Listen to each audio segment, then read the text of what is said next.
Good afternoon, Mr. Chairman. We're very grateful to you for having us here by sponsoring the Councillor Wong Tam's motion to consider this item.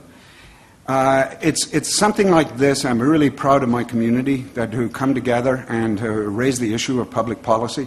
We usually are down here meeting the Toronto East York Community Council. That's where most of the action takes place.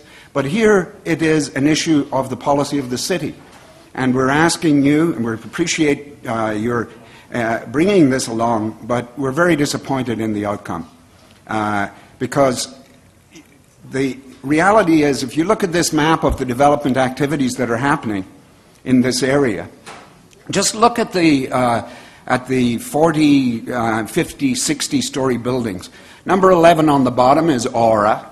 Number 13 on the top is One Bloor. 70 stories each or more. Tallest buildings in Canada, and in between the string of other big buildings that are coming into focus. It's very clear the minister or the member MPP for this area, I mean, he looked and he analyzed Toronto Centre. It is crazy. We are twice the provincial growth plans that were supposed to happen 20 years from now. We've already surpassed those growth plans in terms of the number of people per hectare.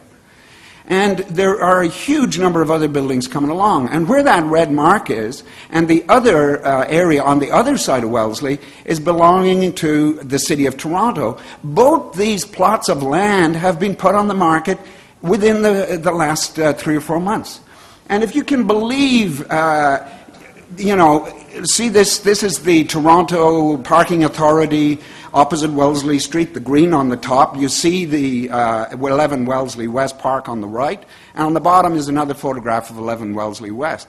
So these two plots of land by the two governments in an area where we were vastly overpopulated 20 years ahead are put up for sale. And this is what the real estate brochures have. On the left is two towers, look like 65 or 70. This is what's going on 11 Wellesley West. And here on the city-owned property of the Toronto Parking Authority lot, 3 55-story towers.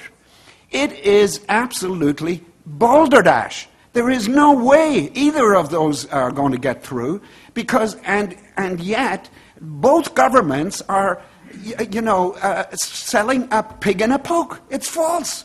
This is the real estate things. Government so badly for money because of the downtown tall buildings.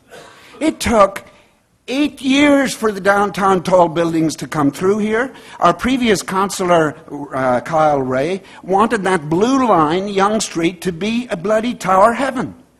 And in the last 2 years, it's been brought into context that it's a special character street and needs special considerations. And so where we are on the 11, if I can go back.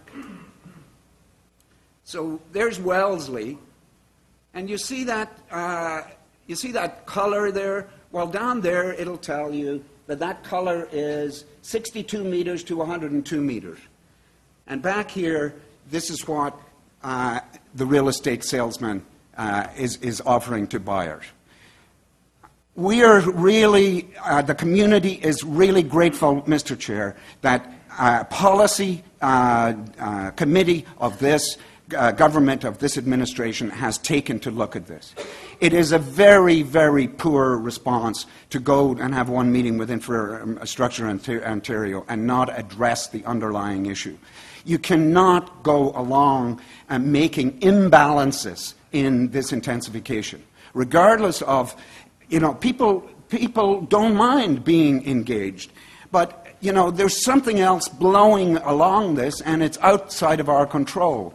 And until a government committee looks at it and helps the councillor, not does what's done in this argument, but makes no argument at all for the incredible need for park space to handle this incredible growth.